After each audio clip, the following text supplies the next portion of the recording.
ക്രിക്കി മലയാളം 2.0 ഏറ്റവും പുതിയ വീഡിയോയിലേക്ക് ഏവർക്കും സ്വാഗതം. ഇന്നലെ PBKസിനോട് പരാജയപ്പെട്ടതോടുകൂടെ മുംബൈ ഇന്ത്യൻസ് എലിമിനേറ്റർ കളിക്കുകയാണല്ലോ.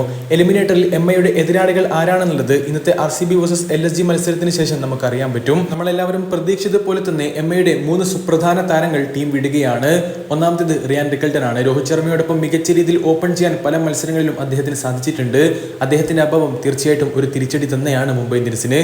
അദ്ദേഹത്തിന് പകരം ഇനി ഓപ്പണിംഗിൽ രോഹിത് ശർമ്മയോടൊപ്പം ജോണി ബെയർസ്റ്റോ ആയിരിക്കും ഉണ്ടായിരിക്കുക. തോറ്റാൽ പുറത്തു പോകുന്ന എലിമിനേറ്റർ റൗണ്ടിൽ ഈ ഒരു ഓപ്പണിംഗ് ജോഡി ക്ലിക്കാവേണ്ടത് എംഐയെ സംബന്ധിച്ചിടത്തോളം സുപ്രധാന കാര്യവുമാണ്.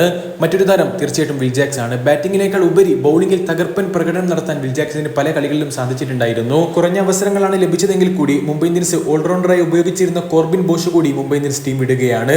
അങ്ങനെ 3 സുപ്രധാന താരങ്ങൾ Will Jacks, Ryan Rickelton, Corbin Bosch എന്നിങ്ങനെ താരങ്ങൾ മുംബൈ ഇന്ത്യൻസിന്റെ ടീം വിടുമ്പോൾ തീർച്ചയായിട്ടും എലിമിനേറ്ററിൽ ഇനി മുംബൈ ഇന്ത്യൻസിന് എങ്ങനെ കളിക്കാൻ സാധിക്കുമെന്നുള്ളത് കണ്ടറിയേണ്ട കാര്യവുമാണ്.